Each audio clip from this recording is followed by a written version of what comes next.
Okay guys, welcome back to the channel. We've got some goodies that came from Donner Manufacturing up in Minnesota. Spencer and I, we bought a 5-shank inline ripper, and then we also bought a 7-foot mower here that we're getting off. Tyler, the owner of Donner Manufacturing, delivered them to us. He's gonna get us like set up with these. Okay, run me through, you bought Tebben a couple of years back and took it over and now turned it into Donner Manufacturing, correct? Yeah, so I had known the previous owner, Mike Tebben, for basically my whole life, and I went to school for mechanical engineering, so it kind of just lined up with what my interests were, and he was ready to retire and I was ready to run my own business. So yeah, we kind of worked out a deal and took over his facility, all of his employees. You guys are located in central Minnesota? Correct, yeah. Okay. Yeah, okay. Just outside of Wilmer, Clare City, Minnesota. So. Gotcha.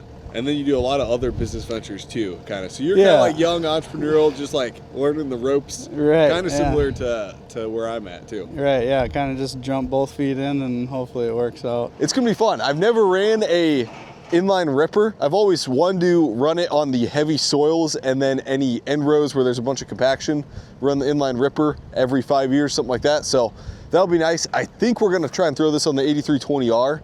That's what we got it set up for. And then the 7-foot mower, we're gonna run on the 4020. Yeah, we're gonna get these off, get these unloaded. Our only issue is I don't think the skid steer can lift this, so we may have to use the Mini X at the same time. Might be a little challenge. You think load it from here or the? He's gonna try the back. I've never done it from the back. The back's heavier? Yeah. Okay. He brought fork extensions, so hopefully we can get this lifted off. We'll see.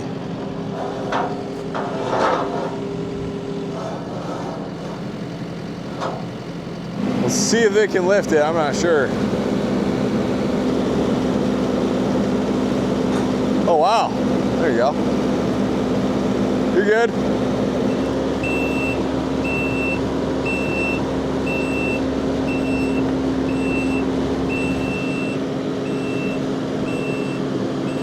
I'm gonna pull this, get the truck away.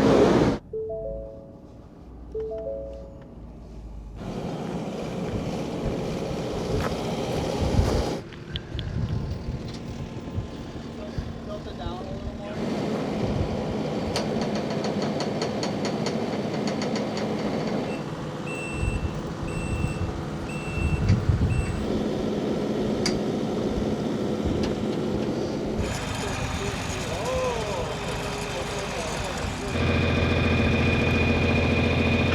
Good. Good.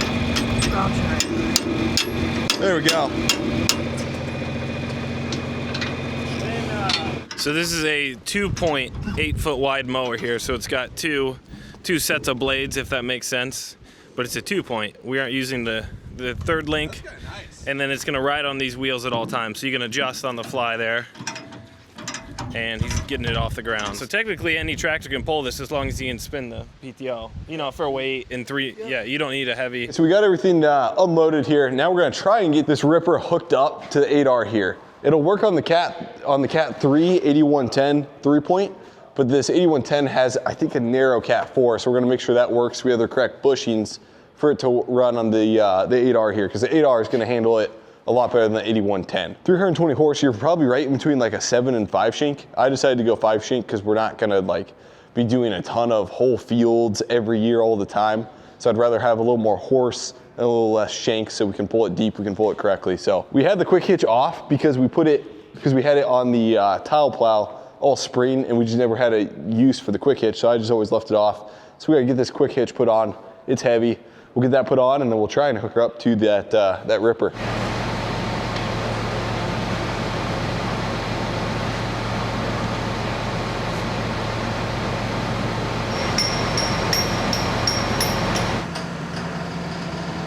Yeah, let's get the bottom too. And keep coming, another 6 inches, and then probably up 3 inches. Okay, good. All right, you're good, Grant. So now we're getting hooked up to the ripper here. We got the 3-point on Grant's 8R. There's always a little bit of playing to do whenever you're hooking something up for the first time.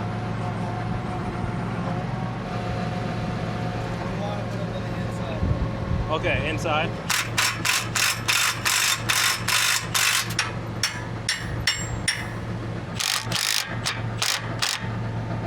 coming, good. All right, I'm good. Yeah, because he's all the way pushed up here. And so we had trouble hooking up to the Ripper because this 3-point top link is only spinning here, won't spin here, so you actually have to take it off to make any adjustments, which defeats the whole idea of having it being adjustable. So we gotta break this and get this to start spinning, not just this end.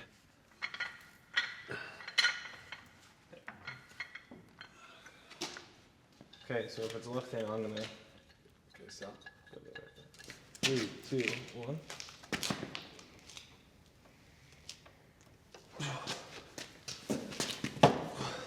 Three, two, one. 3, 2, 1. So.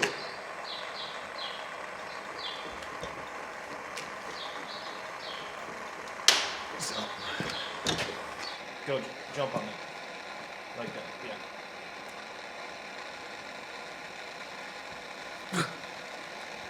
Three, two, one. Yeah, maybe we're on the wrong way. I don't know. So this hasn't went too good. I bent this bar here. We tried a bunch of different things. I don't have a settling torch to really heat this baby up. We're gonna get on, use the skid steer bucket here. Bulletproof glass door, we should be good. If something breaks, it won't be us. We just need to get this to spin. This whole thing should be able to spin to the left. That way you can make an adjustment. But yeah, use this bar here. I'm surprised this actually didn't break. We couldn't get it with our hands, so we're gonna try a skid steer. Keep coming down, just tip down. There you go, keep tipping down.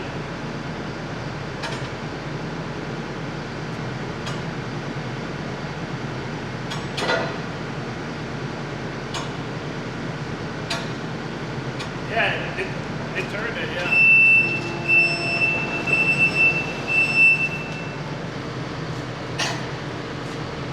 Maybe I want that bar there.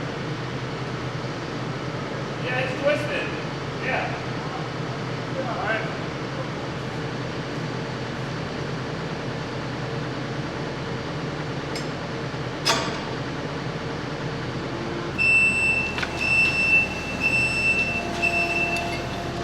We got it, baby. We got it. In the end, we couldn't have done it without the skid loader.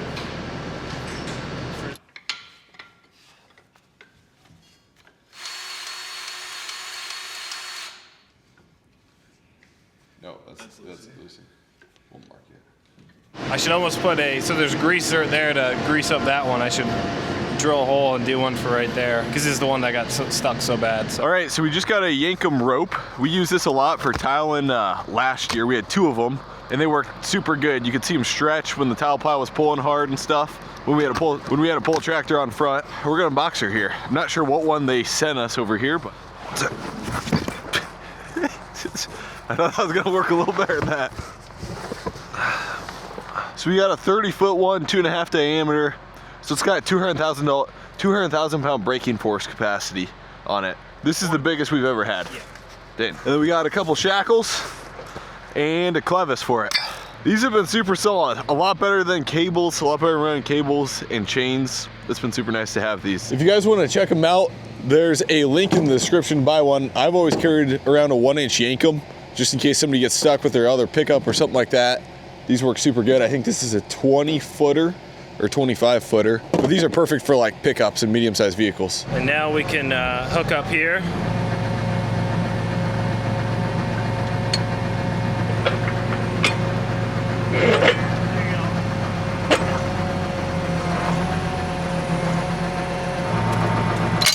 All right, nice, we got it. Grant's gonna give this a shot. I'm sure we're gonna have to make some adjustments. All right, so this is my field here, soybean field. We're gonna do the end rows. I think we're gonna try and do all the end rows on all bean stubble fields, the fields that are going to corn next year. So he's gonna lower it down here and see how she pulls.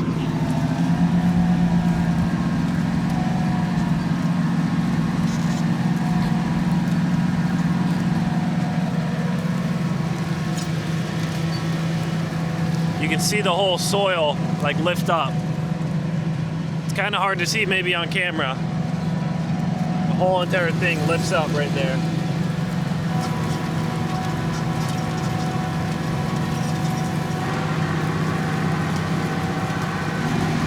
thing lifts me up.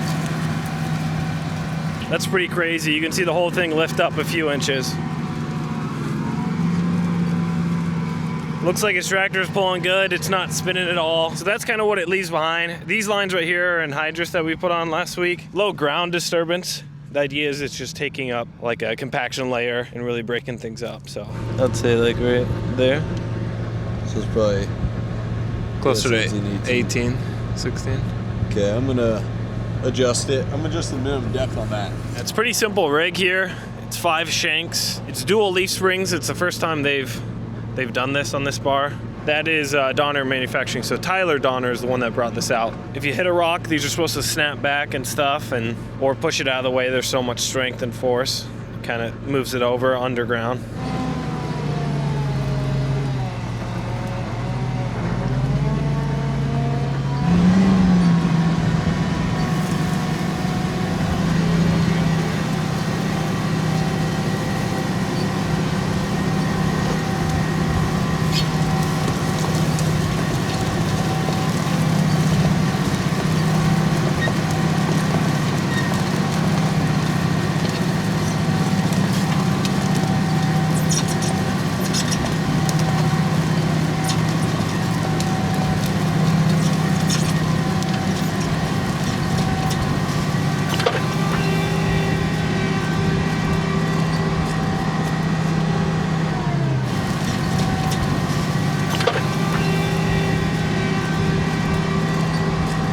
We're on the Ripper, and we've probably got it definitely too deep, probably like 17, 18 inches in the ground.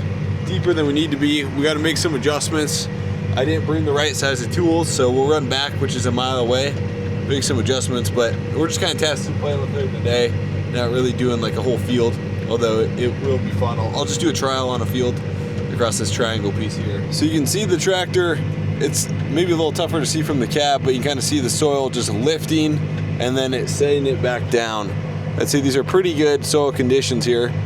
We do need to make a little bit of 3-point adjustment as the Ripper's kind of pointed a little bit like back up, so we need to make a adjustment for when it's in the ground, but otherwise it's not bad at all. Now, since this is a brand new mower, they don't have the gearboxes filled with oil.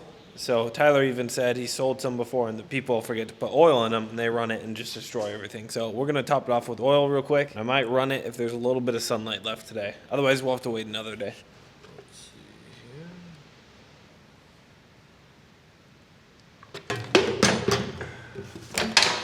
All right, we got the 3 gearboxes filled with gear oil, so that is good to go. Got the PTO shaft on here, and it is a bit too long, so I'm gonna go ahead, take it off, cut it 6-7 inches, and it should fit here. Better that it's too long than too short. That's what we're working with. It's all the way in, and that's all I got. So we got our hoses attached here, old school couplers on, and this is a mower. This is an 8-foot deck. And then it has a cylinder there, so it will actually push out this way. So the right side of the tractor, it'll swing out maybe another 2 feet here. So once you're up along fence rows or different things like that, the whole entire deck will move, or you're along a ditch or something. Just gives you a little more versatility, I'd say.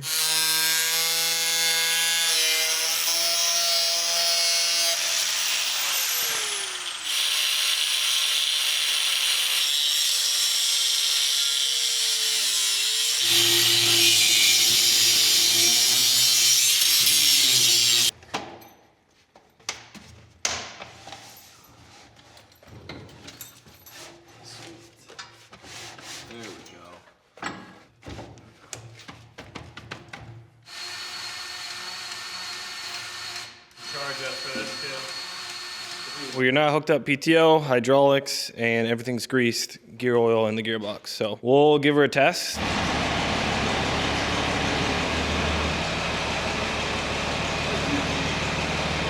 These hydraulic hose wraps have been sitting in our toolbox for 4 years. They were gifted from Kale, Lead Farms. I thought it would be a good time to use it.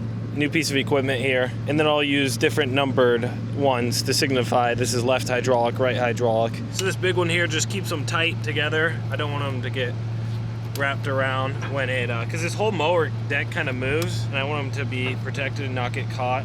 But Kale gave these to us years ago, right when Grant started farming, as a gift, just to say like good luck farming and stuff. So finally putting them to use. And then this is 1A, 1B. One's longer too to signify they're different. Keep them together, keep them out of the way. They might flop down here, which is okay, but I also could.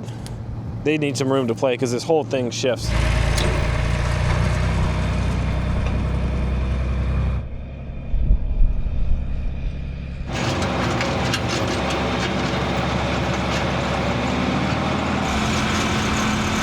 Now we got the mower going, and we're gonna see how it works here.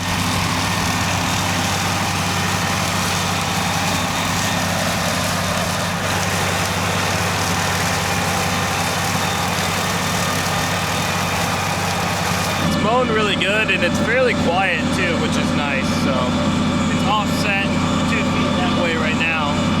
When I'm going along the fence line, works good. All right, everything's worked pretty good so far. Just made a couple rounds. I don't have, this fell off on the tractor. This is like, makes the 3 points not swing as much. It fell off on that side. So actually when I pushed it all the way, I think that just rubbed once. So a little bit, it's just plastic, not a big deal.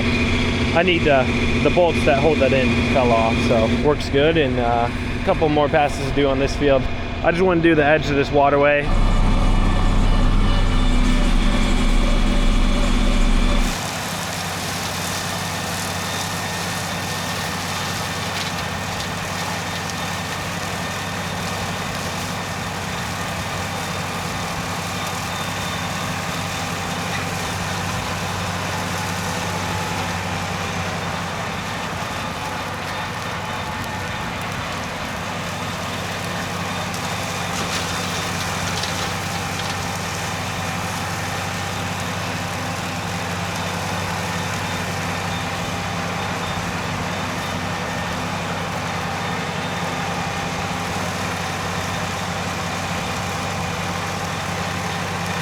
All right, our sway block here fell off this summer, and I want to put it back on because when we're mowing, it's super nice to have it on, and it keeps the 3-point and the mower from swinging so much. So I'm gonna throw that on. I think I got the right hardware, or enough of the right hardware to make this work for now. Let's see what the other side is. Yeah, I think that's part of our problem there. That bolt sheared off. So we got a little square nut on the back side here, and we will suck it down. Gosh, there's nothing that's holding it on top. That's something wrong. This falling off made the 3-point, I guess, swing more. So I had for the mower, I wanted to, it was really annoying when I had the mower hooked up. And so having this on, I'm gonna put the mower back on after I'm done spreading manure right now.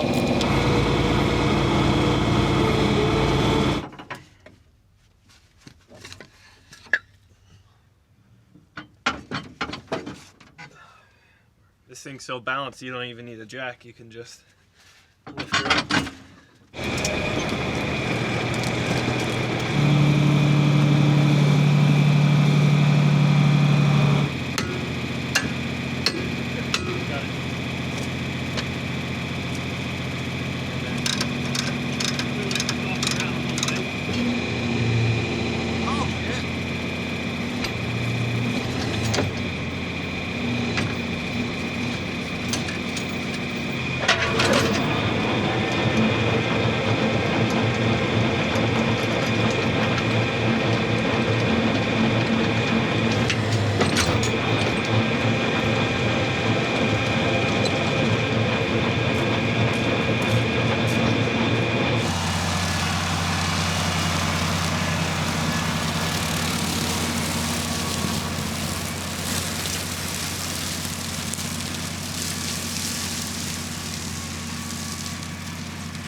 Well, now that I've run the mower for a good amount of hours here, on and off a couple days, it ran good, no issues. The slide out, probably 2 feet to 2.5 feet, super nice. I don't mind the 2-point at all. That kind of works good, and you don't have to worry about the weight and lifting it up. It kind of rocks your front. Okay, so we got the inline ripper unhooked. I've got to hook up to the disc ripper now with the 8R so we can work down the field we pattern tiled in the springtime. That's really rough. That needs to be worked. We just got the cows off of it, so it can finally be worked. So we got a chance to run this on probably 10, 15 acres. I didn't do a whole field like I was hoping to. I didn't get a shot to. If we still get nice weather after our disc rip, we're gonna come back on, hook onto this, and do a whole field. But so far it's worked really good. This was the first time Tyler at Donner Manufacturing put 2 different leaf spring sets. Previously he only had 1, and it did have a little tough time staying in the ground with only 1. But he put 2 on, so it's got 2 times the strength as some of the other standard rippers he sold before, and these things stayed in the ground just fine. We didn't even use it enough to get the paint scratched off of it, honestly. So yeah, we're gonna keep running her, and wish I could have used it a little more here. Hopefully the weather allows us here. We're gonna go hook up to the disc ripper. Neighbor Mark has a 7 Shank 512, or it'd be, I think maybe a 712 John Deere disc ripper. I just need to get these towel lines worked in. It's a really rough field, and need to just get it worked down at least one time here. So that's the plan.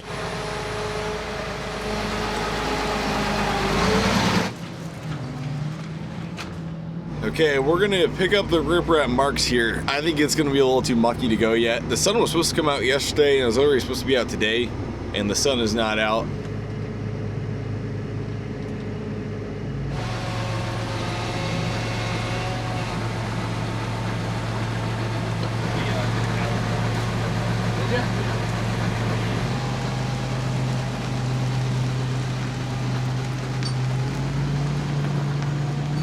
I'm hoping this fits through the Missouri crossing. It's gonna be a little tight, guys. Okay, we're gonna see if we can fit this ripper through here.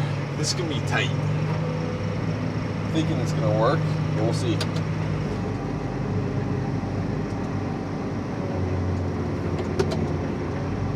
We're trying to stay out wide as possible. Okay, we're good there. Basically, all I can do is go right up the middle here. We might scrape a little bit, but we'll be good, I think.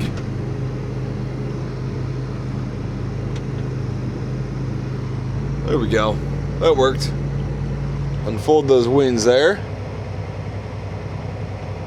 We'll get her set up in the monitor here. We got a switch, create a new working width. We're gonna go 17 foot, 17.5, but we're gonna go 17.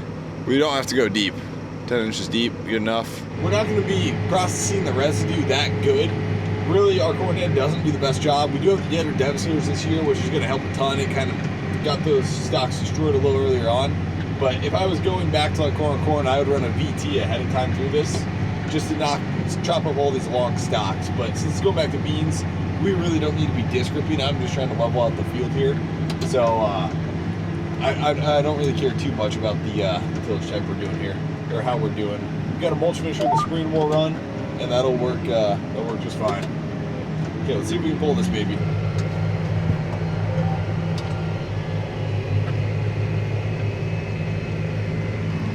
We've got diff lock on. We're slipping pretty good though. It's working really nice. It is doing actually a really nice job. The front looks to be maybe a tad too aggressive, so we're definitely going to tip it back a little bit, make that adjustment. We can do that, and I think we'll be pretty set. It's just I'm having a hard time getting any traction. It's just a little greasy. All we're going to do is we're going to take this tool, and I'm going to just tilt this front here, and we should be good. That way this levels out here. So this should tilt the ripper back, lift the front up basically.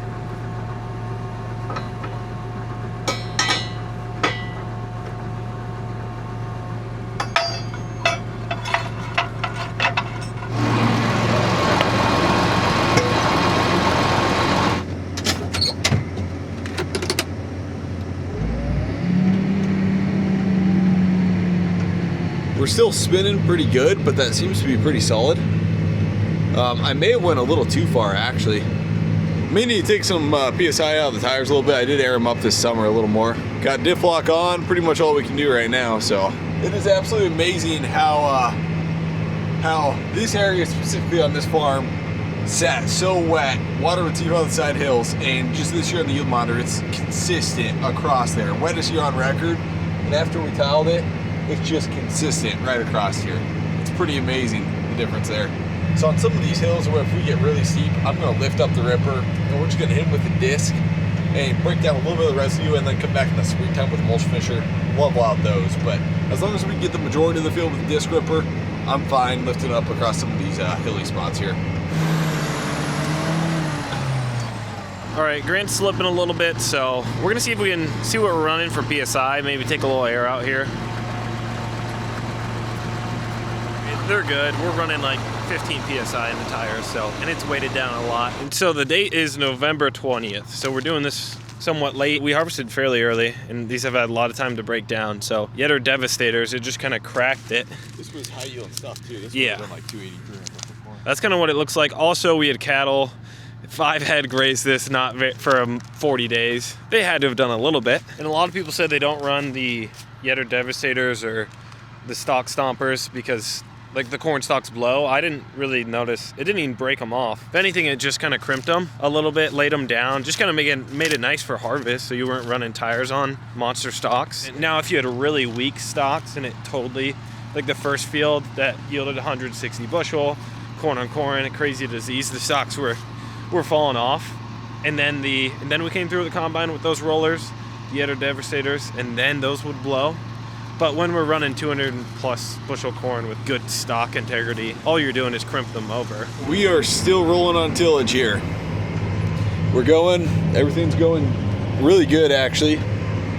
We've got kind of a lot of hills. This is a hilly farm, so I do not want to disc rip this a lot at all. We're only doing it to level out tile lines, so I'm trying to stay away from some of the hillier portions and lifting up if we go down a big hill. Capolar 9 mile an hour can actually go 10 mile an hour, but there's so many hills and stuff that I'm going up and down, so kind of pulling her a little slower. Ripper's doing a really nice job, and we're not really slipping too bad at all. Now we'll crank her up to 10. There we go. I usually can pull her about 6 mile an hour. I'm surprised of how well a job this ripper does. When you get going fast, it does ridge a little bit in the middle, and I think I've got it as level as I can get, so I'm not going to really adjust it. It's okay if we have just a little bit of ridge, that's fine. Yeah, we're rolling good here.